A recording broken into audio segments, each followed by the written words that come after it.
तो इस कहानी की शुरुआत होती है दोदुही नाम की एक लड़की से, जो कि एक इवेंट में होती है जिसमें उसे सीईओ ऑफ द ईयर का अवार्ड मिलता है, जिससे सब शॉक्ड हो जाते हैं।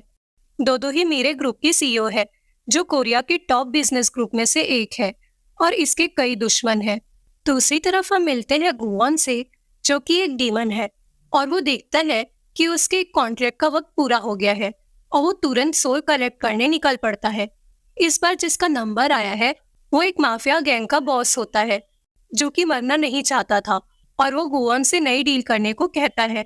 लेकिन गुवॉन मना कर देता है और उसे क्लियरली बताता है कि उसे अब कुछ समय में हार्ट अटैक आएगा और वो सीधा हेल जाएगा। और फिर कुछ देर बाद सच में माफिया बॉस को हार्ट अटैक आ जाता है और गुवॉन वहां से जाते वक्त उस माफिया बॉस का कॉन्ट्रैक्ट मैजिक से जलाकर फेंक देता है।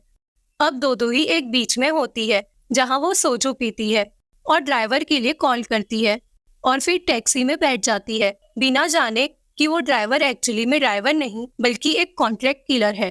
वो बैक सीट में आके क्लोरोफॉर्म से उसे बेहोश करने की कोशिश करता है, लेकिन दोदोही कैसे भी करके कार से बाहर निकलती है और भागने लगती है।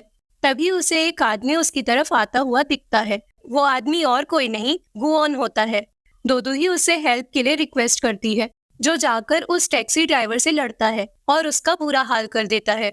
दोदोही भागकर एक ब्रिज के पास छुप जाती है और गुवॉन उसकी तरफ आता है, लेकिन किलर फिर से कार लेकर उन्हें कुचलने की कोशिश करता है, जिससे दोनों ब्रिज से गिर जाते हैं। दोदोही सबसे पहले होश में आती है और वो गुवॉन का हाथ पकड़ती है, जिससे गुवॉन के हाथ का टैटू दोदोही के हाथ में ट्रांसफर हो जाता है। जब दोनों को होश आता है तो वो खुद को एक बीच में पाते हैं और गुवॉन अपने हाथ से डीमन टैटू गायब देखकर हैरान होता है और फिर उसे वो टैटू दोदोही के हाथ में दिखाई देता है। वो उसका हाथ पकड़ता है, तभी मैजिक से पानी की बूंदें हवा में उड़ जाती है और वक्त रुक जाता है।